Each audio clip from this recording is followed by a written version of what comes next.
Todos vocês, torcedores do Bahia, estavam ansiosos, na esperança e na expectativa que Jean Lucas fosse jogar ontem com a camisa da seleção brasileira. O Brasil vai pegar o Chile, Jean Lucas deve ter minutagem, Douglas Santos deve ter minutagem, e outros jogadores ali que vão figurar no banco de reservas devem entrar no segundo tempo para jogar 15, 20, 25 minutos. Pô, é o Chile, gente, pelo amor de Deus. Lanterna das eliminatórias aqui da América do Sul. É a pior seleção chilena disparada da história. Não é à toa que não vai disputar a próxima Copa do Mundo e nem vai disputar a repescagem, né? Veja o nível da vergonha. Lanterna contra a Bolívia, contra Peru, contra a Venezuela. Que fase que tá a seleção chilena, né? Não é à toa que Kusevich, jogador do Fortaleza, é quase sempre convocado. Esse é o nível da seleção chilena. Então, assim, eu até me espantei, assim, um time muito ruim. Ontem não ameaçou em momento nenhum a seleção brasileira. Se a seleção chilena, quando tá bem, a gente já bate neles, imagina quando eles estão mal. Aí a gente vai atropelar. Foi 3-0 ontem com facilidade, sem muito estresse, 1-0 no primeiro tempo, entra Luiz Henrique no segundo tempo, faz o 2-0, entre aspas, né? Porque ele é que mete aquela bola, já tava entrando ali na gaveta e Paquetá só fez escorar e empurrar pro fundo das redes. E o 3-0 também, mais um golaço de Luiz Henrique, mas a bola pegou no travessão e desceu e, pum, Bruno Guimarães só fez escorar também em cima da linha para fazer o 3-0 e sacramentar a goleada ontem da seleção brasileira. E assim, por que eu trouxe todo esse contexto? Cara, Jean Lucas ficou cortado do jogo de ontem contra o Chile. Nem no banco de reservas ele ficou, porque o Ancelotti precisava cortar um jogador da lista de relacionados e ele escolheu justamente o volante do Bahia, Jean Lucas. O detalhe da bizarrice é que ele colocou 2 goleiros no banco de reservas e um, óbvio, na titularidade. Alisson no gol, e aí você tem Bento e Hugo Souza no banco de reservas. Ele colocou 3 jogadores, 3 goleiros, 2 no banco de reservas e um na titularidade, mas ele não colocou Jean Lucas na partida.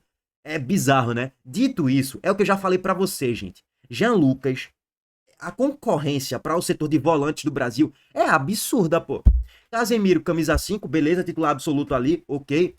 Deveria ter até sido expulso no jogo de ontem, mas beleza. Isso é um debate para depois. A gente alongou o debate sobre isso aqui na live de ontem, pós-jogo da seleção brasileira, vou deixar o link aqui no card.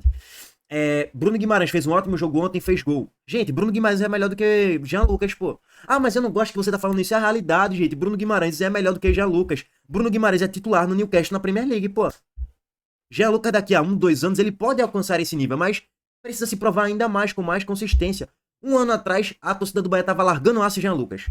Que ele não tava correndo, que ele não tava se esforçando, que ele não tava marcando bem.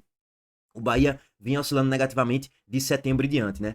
Aí você olha pro banco de reservas, o segundo volante que pode executar a função é o Lucas Paquetá, porque é craque. Que se não fosse aquele problema dele na justiça, que acabou sendo resolvido nas últimas semanas aí, ele seria contratado pelo Manchester City, porque ele é craque, pô, joga muita bola. Pode jogar de meio atacante ou de segundo volante. Inclusive para jogos como contra Chile, contra Camarões numa Copa do Mundo, sei lá, Tunísia, Suíça, Suécia. O ideal é você ter Casemiro de primeiro volante, Lucas Paquetá de segundo volante, e de meio atacante você pode pensar no Rafinha, por exemplo, ou sei lá, se Neymar se recuperar no Neymar. Tô colocando aqui o cenário hipotético, tá, gente? Jean Lucas não tem espaço, pô. Aí o banco de Bruno Guimarães, de Lucas Paquetá vai ser, por exemplo, Bruno Guimarães. Aí Jean Lucas seria o banco do banco do banco. Por quê? Porque a concorrência é muito forte. E Jean Lucas só foi convocado, tava na pré-lista, porque Joelinton se lesionou.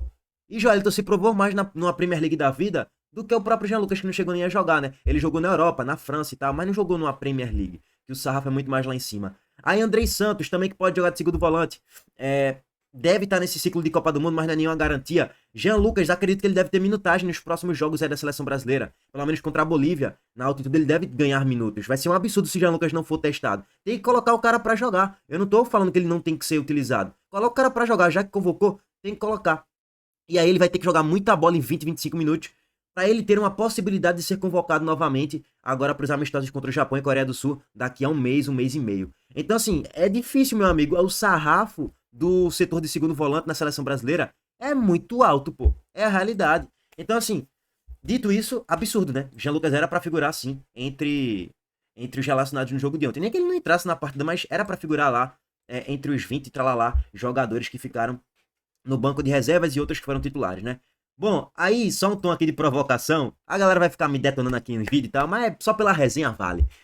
Enquanto o Jean Lucas, que foi convocado, não figurou nem entre os relacionados, Diego Souza estava decidindo com a camisa da seleção brasileira. Fez o gol mais rápido da história da seleção, inclusive. No gol de cabeça, no cruzamento que ele recebe, se eu não me engano, foi da direita. E com 17 segundos, pum, 1-0 gol do homem.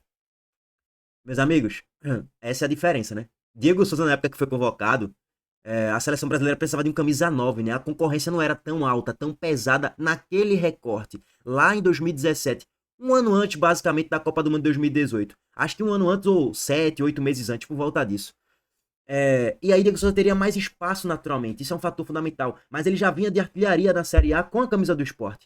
Ele não chegou na seleção brasileira aleatoriamente. Tava jogando muito bem na Sul-Americana também, fazendo gol de voleio e tal. Jogando bem, cara, o campeonato. Dentro da limitação do Sport naquele ano, que brigava para não cair como sempre, né? Diego Souza tava jogando muita bola. E aí ele era uma válvula de escape ali pra seleção de Tite, mas acabou nem indo pra Copa do Mundo. Talvez Jean Lucas possa ir pra Copa do Mundo em 2026. Talvez. Vai ter que continuar jogando muita bola e a concorrência, alguém vai ter que se lesionar aí no bololô. Aí Jean Lucas eu acho que ele tem uma chance maior de ir pra seleção. Em contrapartida, Douglas Santos ontem foi titular. Cara, Douglas Santos ontem ele participou do primeiro gol da seleção brasileira. Num bonito passe que ele deu ali pra Rafinha chegar cara a cara. Ele finalizou, a bola desviou no goleiro. Quase estava entrando. E aí Estevão de bicicleta fez o gol, uma puxeta basicamente. Fez o gol da seleção. 1-0 na metade do primeiro tempo. Dito isso, Douglas Santos pra mim, muito longe de ser um jogador hoje confiável. Pô, ele vai estar entre os relacionados, viu? Ele vai estar entre os convocados nas próximas e ele vai pra Copa do Mundo. Não tem garantia e certeza nenhuma. Eu queria ver Juba. Juba sim, esse sim. É melhor do que Douglas Santos, agrega mais ofensivamente, ainda mais nesse tipo de jogo contra Chile. E Douglas Santos fez muito uma função de fechar pelo meio, preencher muito ali a meia-lua, como o Juba vem fazendo no Bahia. Aí eu falo, porra, Juba sim, esse sim. Deveria ser convocado e deveria ser titular no jogo de ontem. Mas infelizmente, não sei se o CEP pesa ou questão de empresário, sei lá o que é que foi. Mas esse sim, Luciano Juba deveria muito ser convocado e titular no jogo de ontem. E titular contra a Bolívia também. Mas aí paciência, né? Convocaram Douglas Santos, meu Deus do céu. E não acho que ele é um péssimo lateral não, tá, gente? Nem fez um péssimo jogo ontem não. Mas ofensivamente, o que é que ele agregou tão... Um passo só pra Rafinha. Pô, Juba faria muito mais, não tenho a menor dúvida de afirmar. A concorrência na lateral esquerda é muito menor do que a concorrência no setor de volante. Mas é muito menor, não tem comparação. Não é à toa que hoje eu não consigo citar mais do que 2 laterais melhores do que Juba. Brasileiros, não consigo. De projeção de carreira e tal. Talvez Caio Henrique, que a galera fala que ele joga bem. Alex Telles, muito bom de bola. E só. Bom, régua passada em tudo isso. Vamos agora passar para outras pautas aqui, que é do Vitória e do Fortaleza também, incluindo um pouquinho o esporte no Bololô. Antes disso, recado do nosso patrocinador, a Montenegro Cargas mais uma vez. A Montenegro Cargas é a palavra-chave para transportar sua mercadoria em 2025. Há mais de 10 anos, a Montenegro Cargas vem transportando compromisso para todo o Brasil. Com as modalidades de entregas fracionadas, expressas e dedicadas, vem oferecendo sempre o melhor serviço e detalhe, por um precinho justo. Além disso, a Montenegro Cargas é uma das poucas do Brasil a incluir prazo de entrega em proposta para vários trechos do contrato, garantindo confiança, eficiência e transparência em cada entrega. Essa é a Montenegro Cargas transportando compromisso. É carga, viu, pai? A Lili cantou? Eu acho que essa aspas traduz muito essa foto.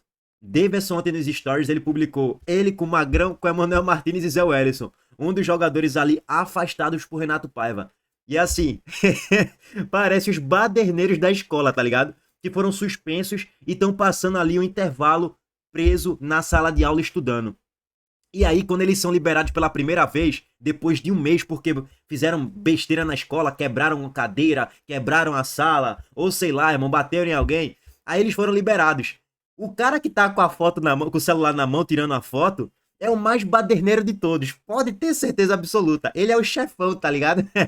É muito a Lili que cantou essa foto, velho. Aí Zé Welles aqui, posando, tá na frente de todo mundo, é o segundo mais arruaceiro. Depois de Magrão em terceiro. E o mais quietinho, tão santinho, é Manuel Martínez. Esse vídeo é muito os baderneiros da escola depois de ser liberados da suspensão depois de um mês, né? Bom, Renato Paiva saiu. Acredito que Davidson, Zé Wellison, Manuel Martínez e Magrão devem voltar a figurar entre os relacionados aí nos próximos jogos. Sob o comando técnico de quem? Martim Palermo. Sobre Martim Palermo, a gente ontem tirou sarro dele. Vou deixar o link aqui no card na live do pós-jogo da seleção brasileira, tá? Mas essa pauta aqui é a mais relevante. Eu acho que esse é o grande reforço do Fortaleza nessa reta final de Campeonato Brasileiro.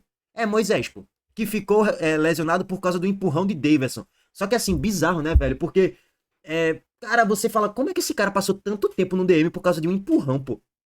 É meio bizarro. Ele passou o quê? Ó, dia 13 de abril contra o Inter, ele marcou um golaço de bicicleta no ângulo, depois daquele bate-rebate na grande área. Rocher estava deslocado do gol e ele finaliza com muita precisão e com muita maestria fazendo o gol do Fortaleza. Mais um gol que foi até marcado um impedimento na origem da jogada, né? Dia 13 de abril, pô. Maio todo, junho todo, julho todo, agosto todo e parte de setembro.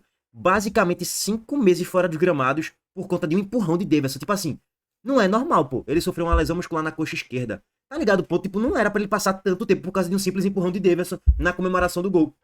Que ali, automaticamente, quando o Davidson empurra, ele já sente, né? Mas, porra, pra passar 5 meses lesionado, que azar desgranhento. Ou o DM trabalhou muito mal nessa situação aí, né? Ou o próprio Moisés demora a se recuperar de lesões. Aí pode ser o combo de tudo isso também, né? Incompetência do DM, Moisés que é meio bichado e azar também, enfim, aí...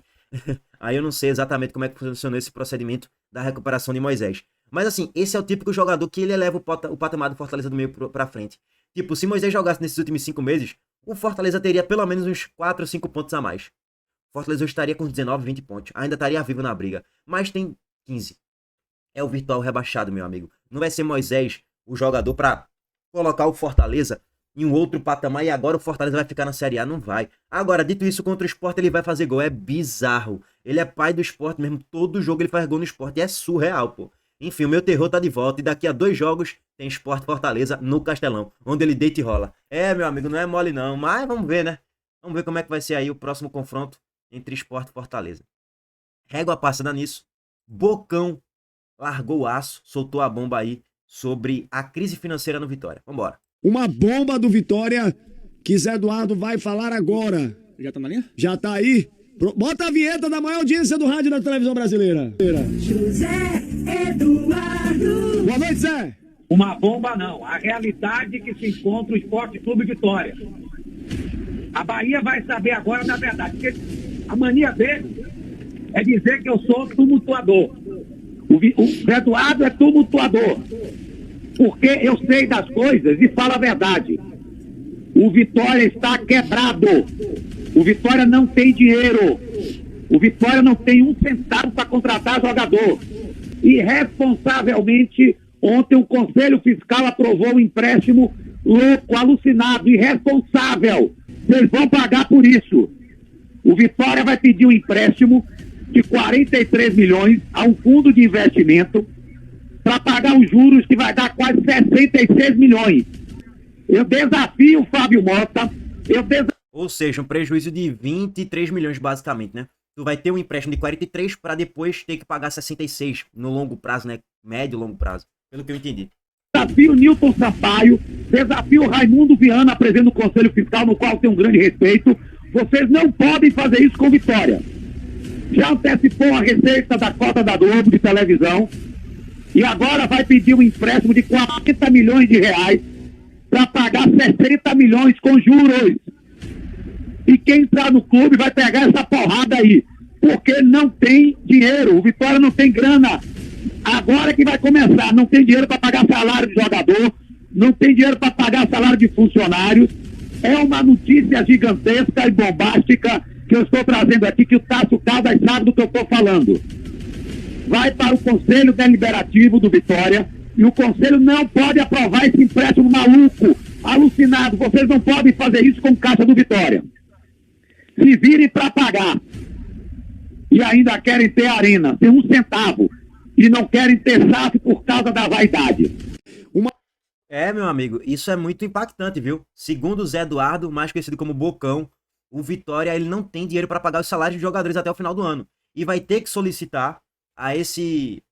Já adiantou cota de TV, na verdade, né? Mas que aí receberia 43 milhões de reais, e aí inicialmente de um fundo de investimento, para que depois pague 66 milhões de reais com juros, né? Segundo Zé Eduardo, mais conhecido como Bocão. Só para deixar claro. Não sei até que ponto aí tem a veracidade 100% de cada detalhe dos valores e das informações. Mas o Leonardo Araújo também publicou aqui a informação que agora que tudo aí já tá nas internet, acabou o dinheiro para pagar os salários até o final do ano. Se tu não vai conseguir pagar salários, esquece, o Vitória tá rebaixado para a Série B. Ponto. Mas aí complementando, 66 milhões de reais é a operação. Após as deduções, o Vitória ficaria com 43 milhões de reais. E a discussão é para pagar dinheiro emprestado com a Bet. Que não, para pegar dinheiro emprestado com a Bet, na verdade, que não é a 7K.